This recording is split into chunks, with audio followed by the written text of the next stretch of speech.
As I said, over, I think 418 readings in a year and a half.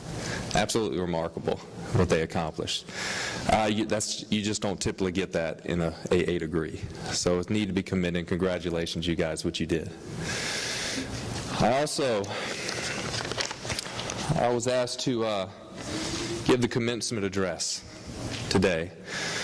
I want to say congratulations to the R1, class of 2012. Parents, I also want to thank you for believing in a vision and taking a risk with us. A college with no history to go with it, but yet you believed in us enough to send your children to us. So we're forever indebted to you, and future classes are forever indebted to you guys. The class of 2012, you know that I love you deeply. And I pondered on what I might leave you as parting words, which is very difficult to do. What would be the most memorable graduation message I could give you, one that you'll never, ever, ever forget? And then, after pondering this over some time, it dawned on me. It's not simply what I say or what is said, but who says it that will make this moment memorable. So if you turn your attention to the screen in just a minute, Professor Pete Lackey, our friend and our hero in the faith, will give the commencement address.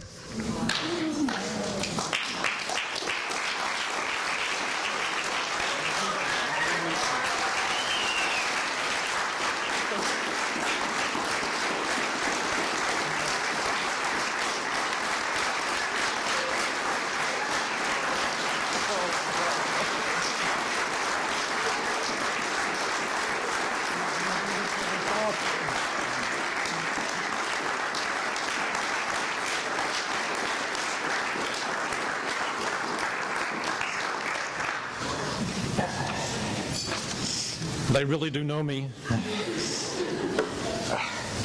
I've been weeping since Ellen spoke. I'm not sure I'm going to be able to do this today, but I'll take a stab at it. Not yet. Oh, man.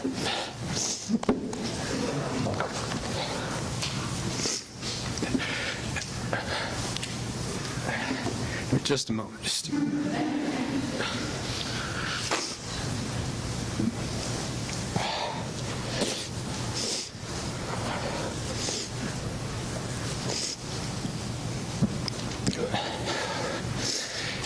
Well, needless to say, this is, for me,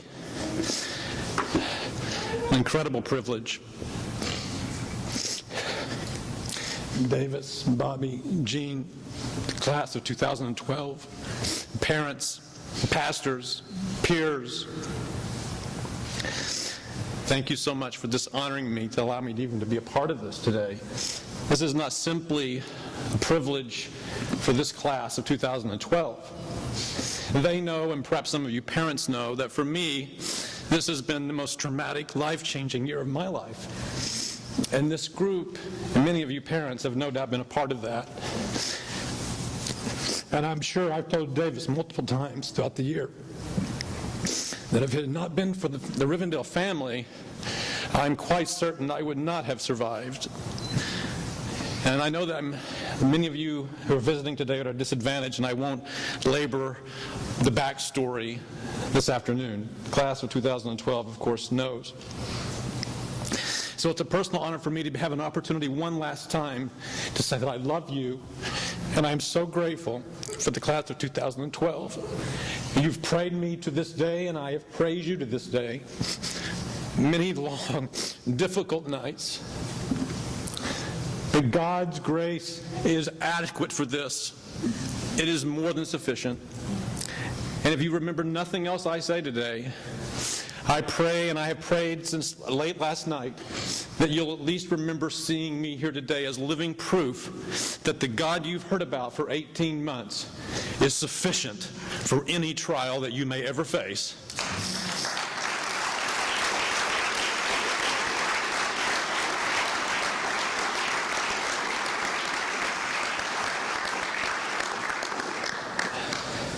But this is also more than a personal honor for me.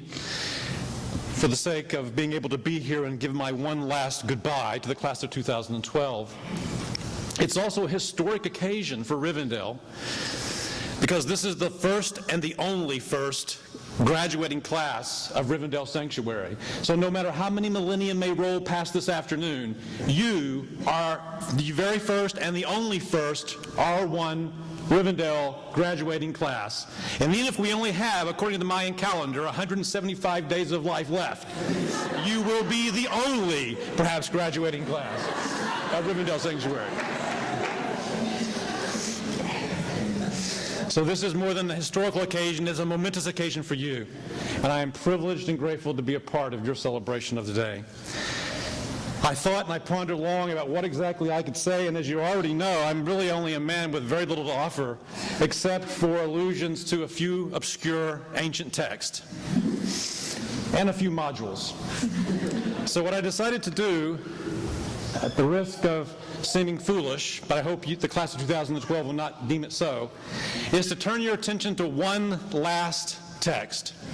And for the students of this class, parents and friends who are here this afternoon, that is a significant accomplishment, to get from me to the one last final text. Okay? So I thought, since you have mastered everything I've read in English, I'd introduce you to this one. This is my last text, and it is, I hope, a momentous first launching text for the rest of your life. Thinking that probably not many of you will be able to decipher this, I decided to translate and take you to a text that I'm sure many of you have heard before. This is a text of about 3,000 years old that men, scholars, sages, saints, and a few sinners even, have pondered for that 2,000 years. It's one you're quite familiar with, no doubt. But I want to do something I hope that's a little bit different than what you might expect me to do with this text today, or perhaps not. Because since I'm only a man of texts and modules, I thought I would take this text and give you one last module. Right? So does anyone recognize this?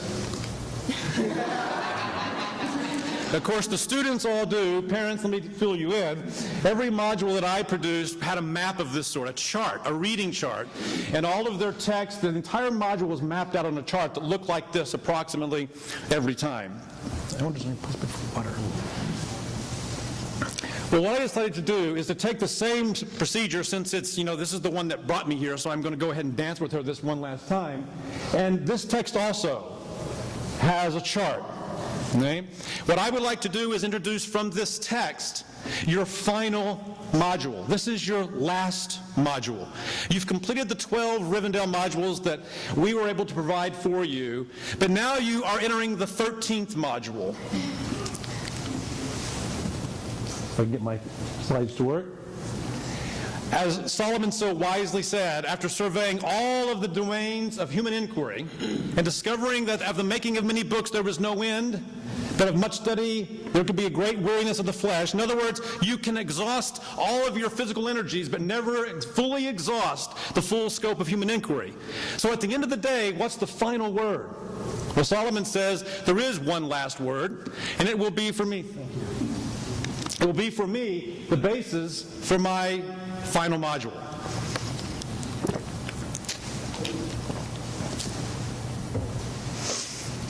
This module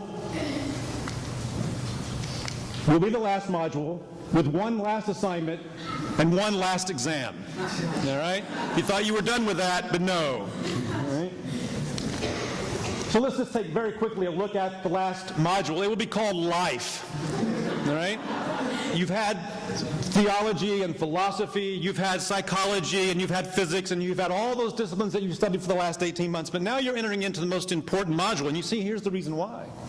Because all of the studies that have brought you here over the last 18 months have prepared you for this module. Now, this module wants you to take all of the studies that you've been engaged in for the last 18 months and put them to work, all right? And I'm going to try to point you in the direction of how you might go about doing that today, okay? So this is the last module. It's called Life. Your last assignment is to pursue a life of honor. You've probably heard something about this while you've been here for the last 18 months, right? And there's one direction for this assignment. It's to fear God and keep his commandments, according to the text that I've chosen. But you might think those are two sets of directions. But actually they're not. Because G. Campbell Morgan, a famous pastor from Westminster Assembly in London, famously said long ago, the Bible knows two definitions of the fear of God. The fear of the sinner, he said, who is afraid of what God might do to him because of his actions. And then there's the fear of the saint, who is afraid of what he might do to God, how he might hurt God by his actions. And the fear of God that Solomon, I believe, is talking about in Ecclesiastes chapter 12, as well as many places in the Proverbs, is the second kind of fear, a fear that begins to show itself in actions.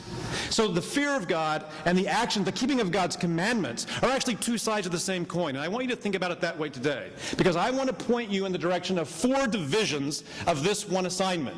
All right? This will be the whole duty of man. It has 4 divisions. You may recognize some of this as I go through it. First, fear the God who speaks to the world of rational creatures. Second, fear the God who stands behind the world of physical creatures. Third, fear the God who is seen through the world of personal creatures. And fourthly, fear the God who sits above the world of moral creatures. These are the 4 divisions of your last assignment. And I know, like every other Peteism that you've heard for the last 18 months in charts of this kind, you're wondering, what in the world does any of this mean, right?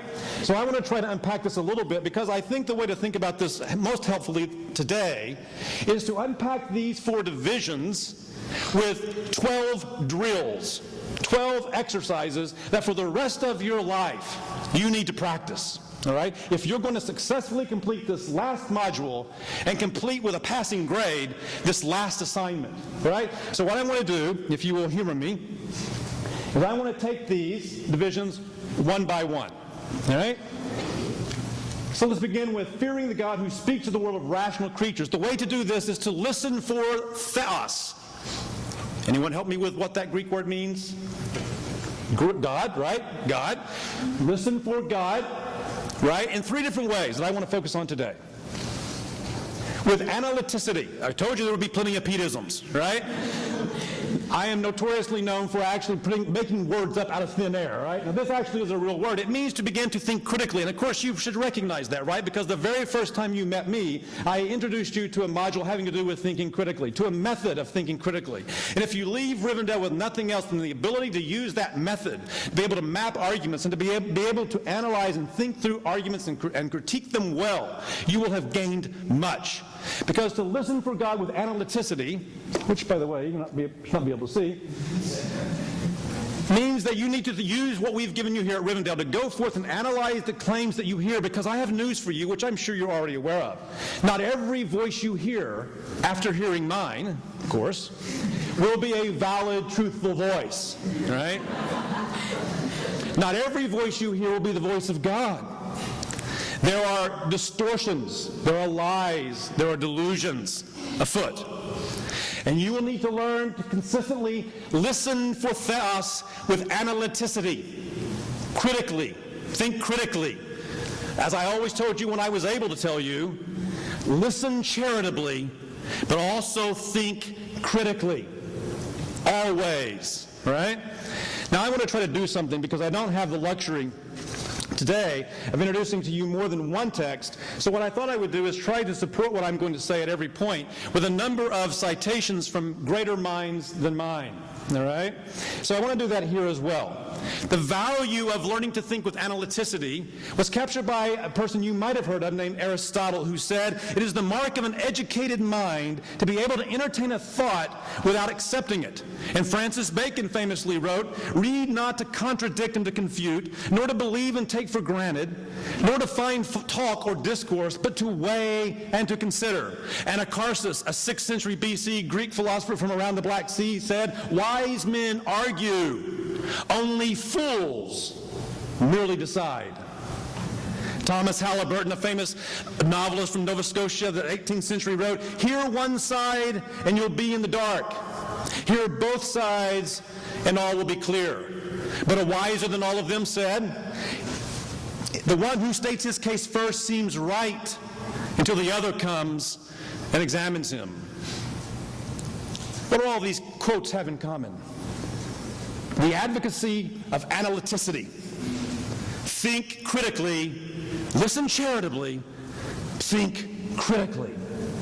Be a Berean. Check to see if these things are so.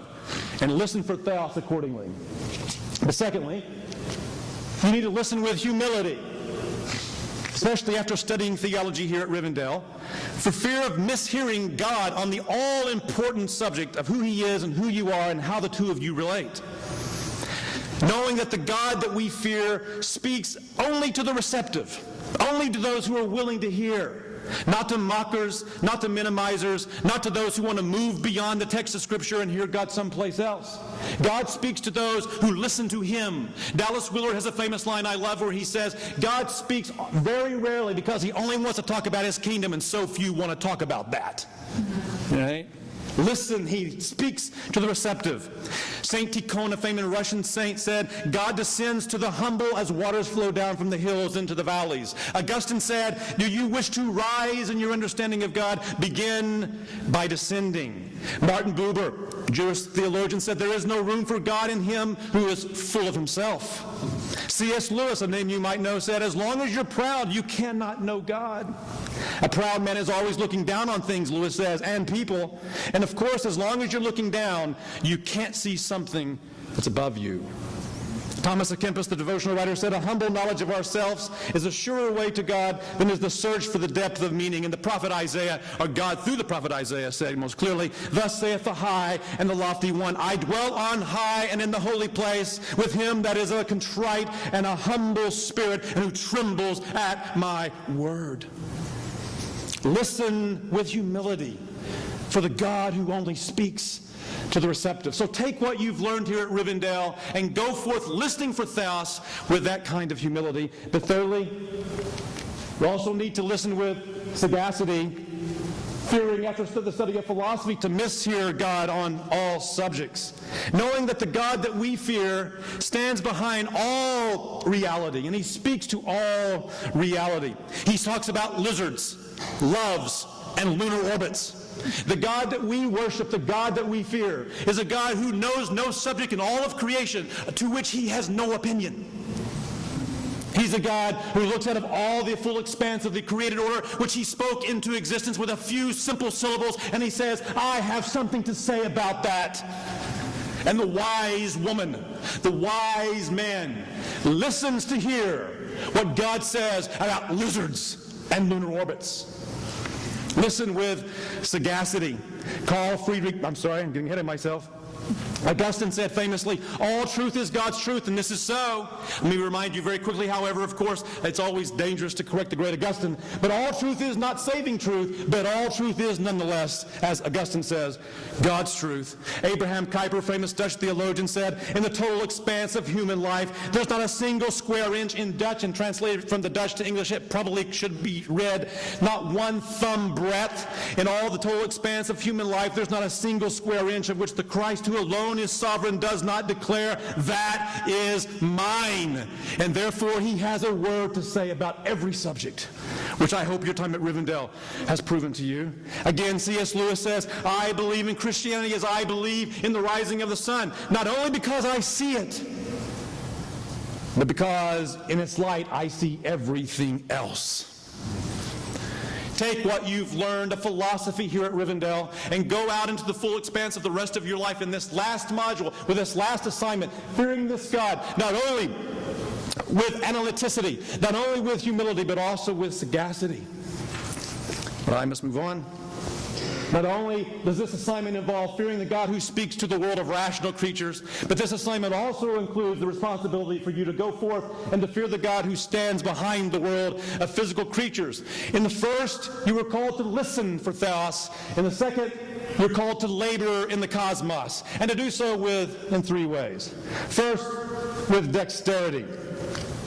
Knowing, especially after your studies of math here at Rivendell, that if you do not labor in the cosmos with dexterity, you can missteward God's bounded creation. Knowing that the God that we fear stands behind all the cosmic properties, duration, distance, digits. These are all God's ideas. God thought of math.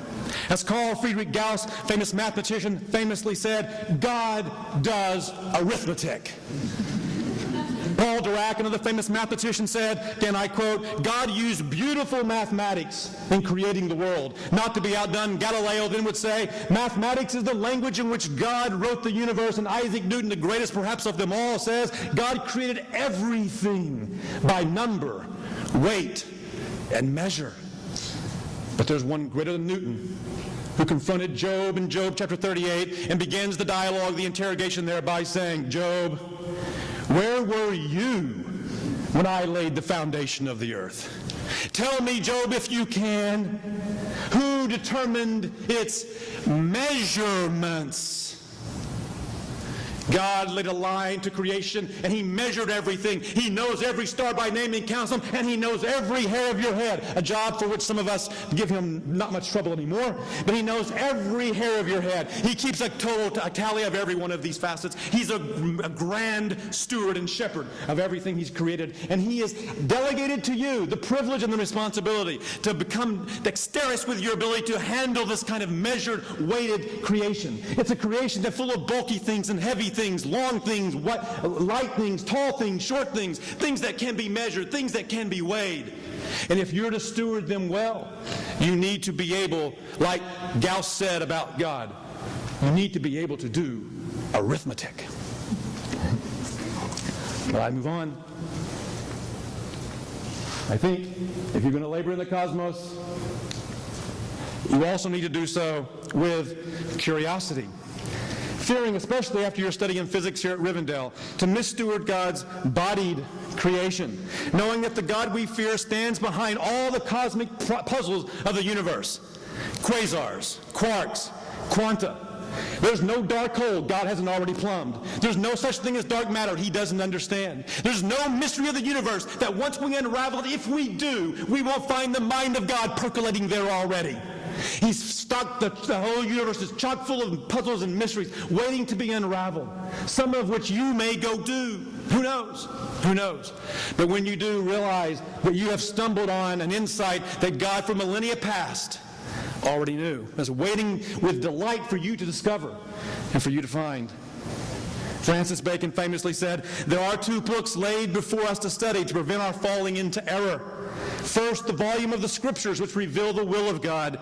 Then the volume of the creatures, which express his power. That's why Sir Robert Boyle would then say, when with bold telescopes I survey the old and newly discovered stars and planets, when with excellent microscopes I discern the inimitable subtlety of nature's curious workmanship, and when, in a word, by the help of anatomical knives and the light of chemical furnaces I study the book of nature, I find myself oftentimes reduced to exclaim with the psalmist, how manifold are thy works, O God, in wisdom hast thou made them all. That's why Johannes Kepler famously said, I had the intention of becoming a theologian, but now I see how God is by my endeavors also glorified in astronomy. For the heavens, Kepler says, declare the glory of God. They may declare God's glory, indeed they do, but only the curious discover them. Only the curious explore them. That's why Bernard Baruch rightly said, millions saw the apple fall, but Newton asked why. That's what I'm recommending. Go out into a universe chock full of mysteries that God has planted there and ask why. Why? Explore the physical universe as a potential steward of it with curiosity. Albert Einstein, you might have heard of him. He did some work in physics I once heard. He says, I have no special talents. I am only passionately curious. Some of you, I won't name you because I know it'll embarrass you, but over the year that I've been out, have emailed me, a couple of you have, and asked me why I read some of the things I've read. The answer is Einstein's answer. I'm not in the camp with Einstein, but simply because I started because I was curious. And then I found a way to serve with it. And that's what I'm encouraging you to do. Study the universe with curiosity and then find a way to take what you discover to put to the service of someone else. King David said, on the glorious splendor, O Lord, of your majesty, and on your wondrous works I will meditate. So I charge you, class of 2012, to take what you've learned in physics and to go out into this physical embodied universe that God has given for you to steward, and to labor in the cosmos with curiosity. But then, I'd like to also encourage you to labor in the cosmos with responsibility, especially after your work in biology here at Rivendell. Failure to do so would be to missteward God's breathing creation, knowing that the God we fear stands behind not only cosmic properties, not only cosmic puzzles, but he also stands behind every cosmic population: elephants, embryos, earthworms, and the elderly. There is no place where life springs up that you do not see the handiwork of God Almighty, the one who is the author and source of everything that lives. Whether it's angelic beings of moral intelligence that you cannot conceive, or whether it's the humble human body that I have before you today, God is the author and sustainer of life.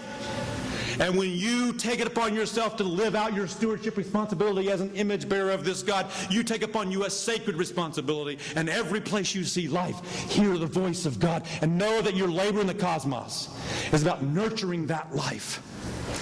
St. Basil of Caesarea, 4th century church father, spoke to his parishioners on one occasion, and he said, and I quote, "I want creation to penetrate you with so much admiration that wherever you go, the least plant may bring you the clear remembrance of the Creator.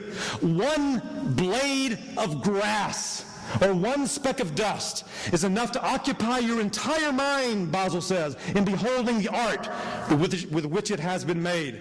Martin Luther, a name with which you might be more familiar, says, "If I believe in God's Son and remember that he became man, all creatures will appear 100 times more beautiful to me than before. Then I will properly appreciate the sun, the moon, the stars, trees, apples, as I reflect that he is Lord over all things." John Calvin, a few decades later, then penned these words, "Let him who possesses a field so partake of its yearly fruits that he may not suffer the ground to be injured by his negligence, but let him endeavor to hand it over to posterity as he received it, or even better cultivated."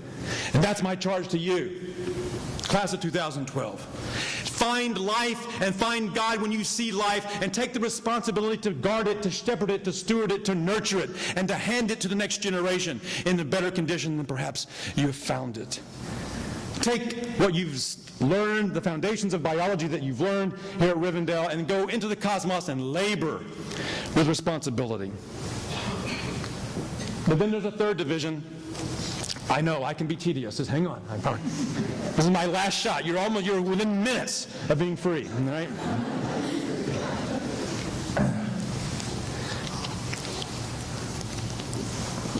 Not only must you labor to fear the God who speaks to the world of rational creatures, the God who stands behind the world of physical creatures, but I encourage you also to take up this last assignment, to fear the God who is seen through the world of personal creatures, by living like, whoa, I think I just did something. Can anyone save me? Thank you. I've learned to pray in faith the last year. Live like an anthropos, all right? This is an earthling. This is a human being, all right? You want to listen for the theos. You want to labor in the cosmos, but you also want to live like an anthropos, all right? Like a full human being. You'll do this in 3 ways. Again, with integrity. Fearing, after your studies in psychology here at Rivendell, to misshow God as his human reflector. You were created, as you now know, with a dignity as God's image bearer. Yes, suffered a deformity through the fall, but have now discovered, I hope by God's grace, have discovered a deliverance from that deformity to some extent by the mercy of God in Christ. And so therefore you can take up this call to return to a life of integrity, knowing that the God we fear is seen in our human character. When your perspectives, when your passions, when your practices all correspond to your Creator, you are doing exactly what you were created to do. You were made to mirror into the rest of creation what He thinks, what He feels, what He does, what He wants. That's what you were created to do. Failure to do that is a distortion of your identity at this most fundamental level. Therefore, never walk away from the integrity of what you are. Never wander into the evil that God Himself would not trace. Because you were created to be disgusted by that which disgusts him. You were created to be delighted by that which delights him. What he finds lovely, you are to find lovely. What he finds ugly, you are to find ugly. So you can take the counsel of Benjamin Franklin, who said, "Let no pleasure tempt thee, no profit allure thee, no persuasion move thee." See, I'm not the only guy that alliterated, all right? "To do anything which thou knowest to be evil, so shalt thou always live jollily." I love that. Benjamin Franklin alone, right? "So you will always live jollily, for a good conscience is a continual Christmas." And then Mark Twain. I love Mark Twain. Mark Twain says, "Always do right. This will gratify some people and astonish the rest." And if there's ever been a generation that needs the cold water of astonishment at seeing a group of people your age live with integrity, it is this year, this generation, your generation needs to see trailblazers of integrity.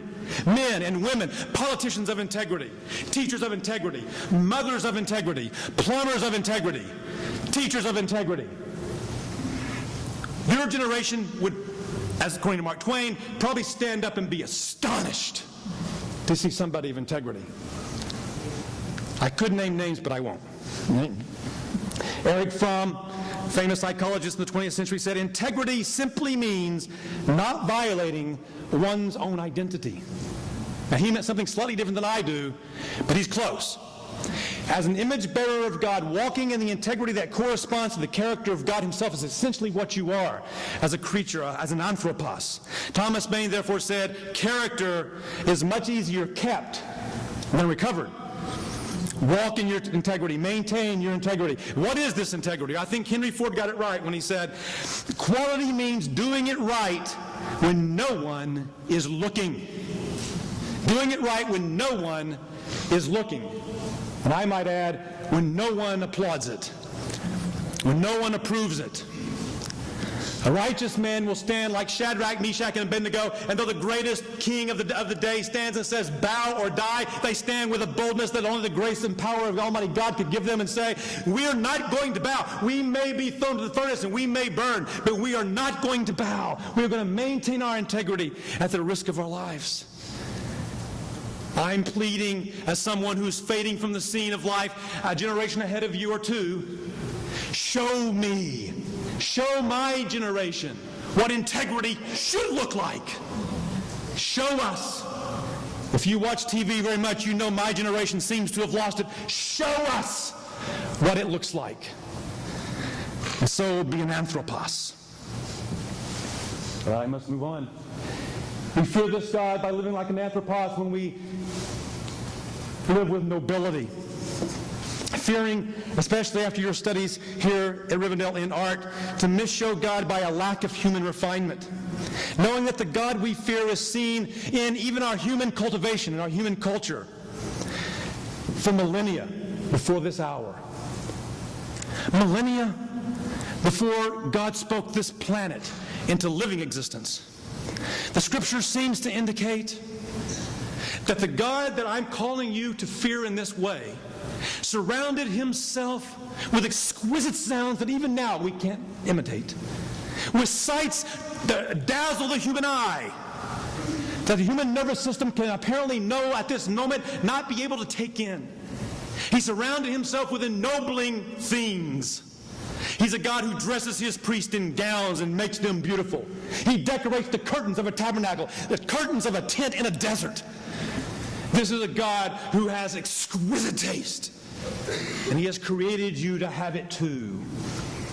So use the arts. Listen to the Mozarts, listen to the Bachs, read the great authors, watch the great dramas, look at the beautiful buildings, and be ennobled.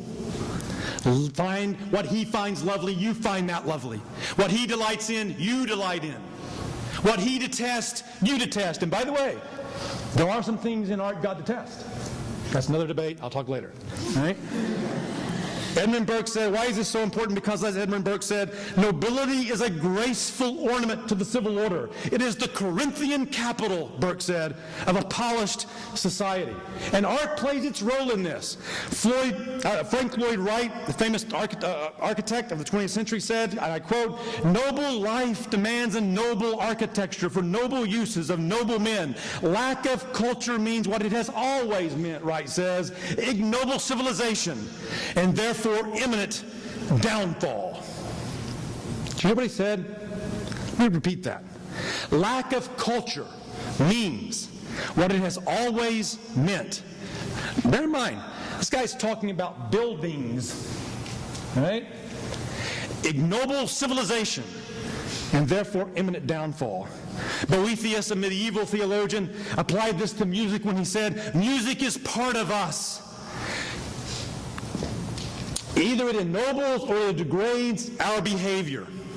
The famous Russian scientist, intellectual, Konstantin Tsiolkovsky said, "Unless the theater can ennoble you, you should flee from it." What are these men saying? These men are saying that the arts have a purpose. Not simply merely to entertain you, but to ennoble you, so that you might then reflect, they're of course not saying this, I am, that you might then reflect the God of exquisite taste who made you to mirror him to the rest of creation. Cultivate your taste. Be discerning. The Apostle Paul, under the inspiration of the Spirit of the living Christ, said, and I quote to the Philippians, "Whatever is true, whatever is honorable, whatever is just, whatever is pure, whatever is lovely, whatever is commendable, if there is any excellence, if there is anything worthy of praise, think about these things." Live with nobility. Take your visit to the glories of past Caesars in Rome, the sights you saw in Florence, and take them with you and go out into the world and pursue nobility. Again, show my generation what it means to be noble. I sometimes fear we've lost that, but you can show us. Go do that. And then we live like an anthropos, not only with integrity and nobility, but also with fidelity. Fearing, after your studies in sociology at Rivendell, to misshow God in your human relations. I suppose that every student here in the class of 2012 knows that for me, every discipline, every domain, eventually in one way or another, leads back to one simple but yet profound theological truth. Anyone want to venture a guess from the class of 2012? You're right. Everything that is in existence by created fiat of God Almighty is a reflection of what he is, and what he essentially is, according to the revelation given to us in Scripture, is he is a Trinitarian community of three people in one unified Godhead. Theologians call this Trinity. And the relationality of that inner Trinitarian life colors everything that is when rightly perceived. And this becomes no more clearly evident, in my opinion, than in our own individual human relationships. So with family, friends, the faithful in our believing communities, and even our foes, your life needs to reflect this kind of fidelity and faithfulness, even to your foes. But to your friends and your family, we are people, if you've learned anything from Rivendell, know that the kind of life of honor that we are calling you to is a life where you keep promises. You marry a spouse and you bury that same spouse, or they bury you. You take jobs and you complete them, no matter what the pain, when no one knows, when no one can help, when there's nobody there, and the night grows long, and the pain is more intense than anybody can fathom, and you can't even articulate, when hell seems silent, when hell is furious, and there's no human on the planet who can come to your aid. You stay the course. You stay the course. Why? Because like King David, we swear to our hurt, and then we pay. Because our God is faithful like that. He's faithful like that. And to be an anthropos, you too have got to be faithful like that. But I got to move on because I could be here all night, I know. The fourth division is to fear the God who sits above all moral creatures. We do this by loving our ethnos. See a pattern yet? We love our ethnos in three ways. The first way is with civility. Fearing, after your studies in government here at Rivendell, to misdo God's will for political societies, knowing that the God we fear sits as Lord above all societies. Love, by the way, takes different forms in terms of the context it finds itself in. Notice that when love meets a parent, it shows itself in the form of honor. When love meets a spouse, it shows itself in fidelity and preference. When love meets a friend, it shows itself in loyalty. When love meets an enemy, it shows itself in forgiveness. And when love meets an authority, it shows itself in civility. When it meets a political antagonist, it shows itself with civility. I'll let you in on a little dirty secret that you might not know. Every authority, every institution, according to the Word of God, ultimately derives its authority, whatever authority it has, from the ultimate authority that sits above them all. And so when you go to the public square, go there with a disposition knowing that behind and above the authority, even if that authority, let me just take this out of our context. If that authority is Nero himself, as Paul, when he penned Romans 13, do, you stand with civility in the public square. Recognizing that if you cannot persuade according to the protocols of the public square, if you cannot debate with decorum, then you should remain silent. Active, yes, God encourages our activity in the public square. But there is a recourse that you have that many do not avail themselves of, and that is this, that the God who delegates his authority to every lower authority is a God who will be appealed to by those below those authorities.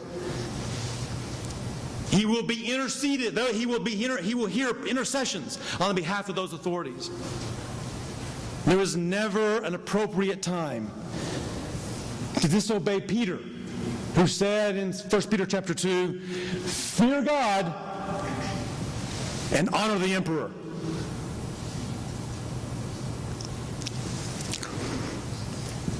William Penn, famous Quaker, you may have heard of him, he said, I know no religion that destroys courtesy, civility, and kindness. Ralph Waldo Emerson said, there can be no high civility without deep morality. Samuel Johnson said, when once the forms of civility are violated, there remains little hope of return to kindness or decency. That's why the writer to Hebrews would say, strive for peace with everyone and the holiness without which no one will see the Lord. I encourage you, love your ethnos with civility. Love your ethnos with civility, but also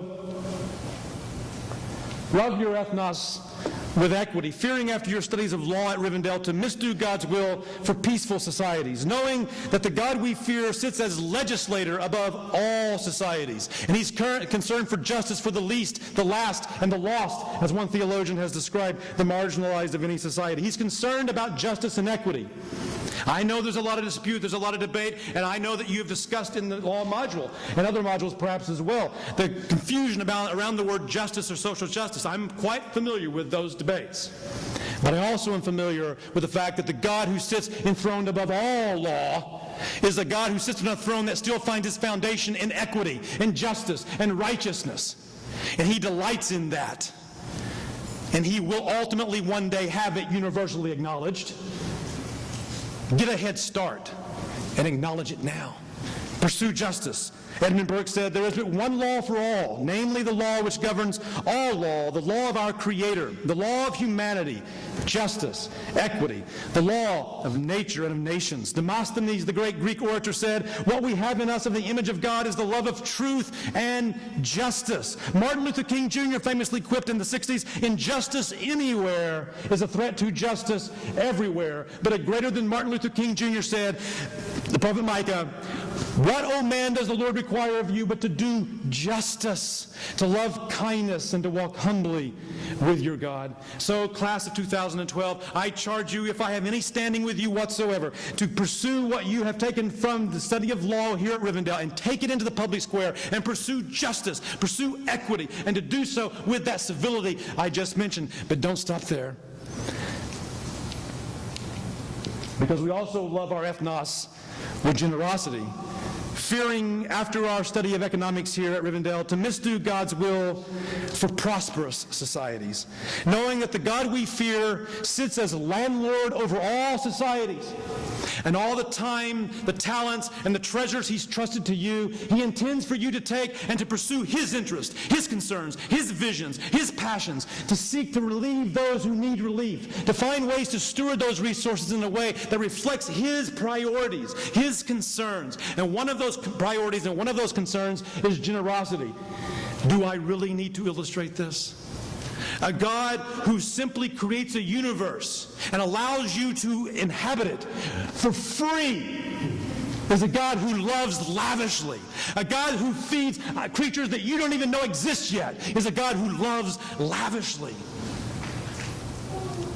A God who is so lavish in the expenditure of his generosity that many scientists think that the universe must be wasteful. No! The creator of the universe is generous.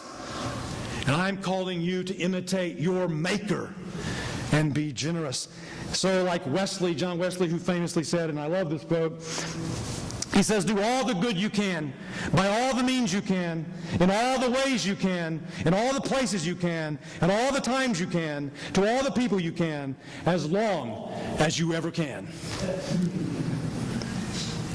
Mother Teresa said, thinking that there may be some of you who would balk at Wesley's comment, if you can't feed 100 people, Mother Teresa said, then feed just one. Winston Churchill explained why that's necessary when he said, we make a living by what we get, but we make a life by what we give. Even someone whose mind, in my opinion, was darkened in so many ways, Friedrich Nietzsche understood this principle because he said, he who cannot give anything away cannot fill anything either. But a greater than everyone I've quoted here today said, it is more blessed to give than to receive. So I charge you to take what you've learned in economics to be able to produce wealth and to steward it well and to go out into the cosmos, out into your ethnos, and to begin to steward that wealth with generosity. But there's one final word here, and it's this. There's one person who's walked this planet who actually completed this assignment in full and aced it. He completed the whole duty of man. And I've got really good news for both the class of 2012 and perhaps any of their family, friends, or anyone else who might be here today who may not have heard this before. And it turns out that this man's completion of this whole duty of man can be yours for the taking. If by faith you unite yourself with this man, you will be counted as though you had completed the full, whole duty of man without even leaving the pew yet. You say, well, how did he do it? The answer is one word, in my opinion. It's not going to show up. My slide slipped, so I'll just give you the word. It's the word cruciformity. Cruciformity. He chose to bleed himself out rather than to give you up. That's love that's so lavish that it can't be measured. That's what it means to live a life of honor. That's what it means to fulfill the whole duty of man. Is to love so much that you identify with the other's plight to such an extent that the plight becomes your own, and you would rather die than live without the other. All of these virtues and many other I don't have time to mention here today, all wrapped up in that cruciformity. And I charge you, I encourage you, I beg you, class of 2012, take that life of cruciformity as your own. Find people who can model that if you don't know how. But find that way of life at all costs. And then I must hurry to get to the last exam. This last module, as you know, has this last assignment, but it also has a last exam. And the goal here is not simply to live a life of honor, but to so live that when you get to this final exam, and the grades are issued, your grade will be a life that is eternally honored before all the entire moral intelligences. Now, the text that I've chosen for your final last text seems a little frightening, does it not? Solomon says that God will bring every work into judgment, whether it be good or whether it be evil. And I think in the context of the book of Ecclesiastes, it's not primarily intended to frighten you. If you remember the book of Ecclesiastes, and those of you who may not know it, the book of Ecclesiastes 29 times says over and over again, vanity of vanities, all is vanity. After Solomon looks at every form of human inquiry, and you might think that today at the end of your 18 months here at Rivendell, you could say, what in the world? Theology, philosophy, math, physics, biology, psychology, art, sociology, government, law, economics, anything else you can think of, vanity of vanities, all is vanity. What's the point of all this? Well, it dawned on Solomon in the infinite inspired wisdom that God granted him to say, no, these things under the sun are full of vanity and they have no significant lasting value, perhaps. But if you keep one simple thing in mind, that every work will be brought into judgment, it brings enormous weight and value to everything you do. Think of it like this, that if every action you take is going to be weighed, and it will, and that means every action you take has weight. Do you hear what I said? If every action you take is going to be weighed, and it is, then every action you take in philosophy, physics, biology, math, art, sociology, every page you read, every argument you map, every lecture you hear, every paper you write, every deed you perform, every word you speak, every commencement graduation ceremony you suffer through a speaker like me, every one you endure is working for you an eternal weight of glory. I have lived on 2 Corinthians, the book of 2 Corinthians, throughout the last year, but especially chapter 4. There's a passage in there where it says that these light, momentary afflictions are working for us an eternal weight of glory. Keep this final exam in mind and go forth and live a life of honor that will ultimately be honored before the entire moral universe. So as I conclude, we issue this one last challenge. Take up this last module, class of 2012, and by the way, anybody else that would like to, with the full intention of completing your last assignment in such a way that at the last exam, the entire moral universe will hear the grader announce your grade as well done, good and faithful servant, and so find your life of honor then ending in a life that is eternally honored. And you can rest assured, class of 2012, that I, along with your pastors, your parents, your professors, and perhaps even your peers sitting beside you this afternoon, we will celebrate with you then on that more significant day of graduation than we do so today. But until then, congratulations. Well done.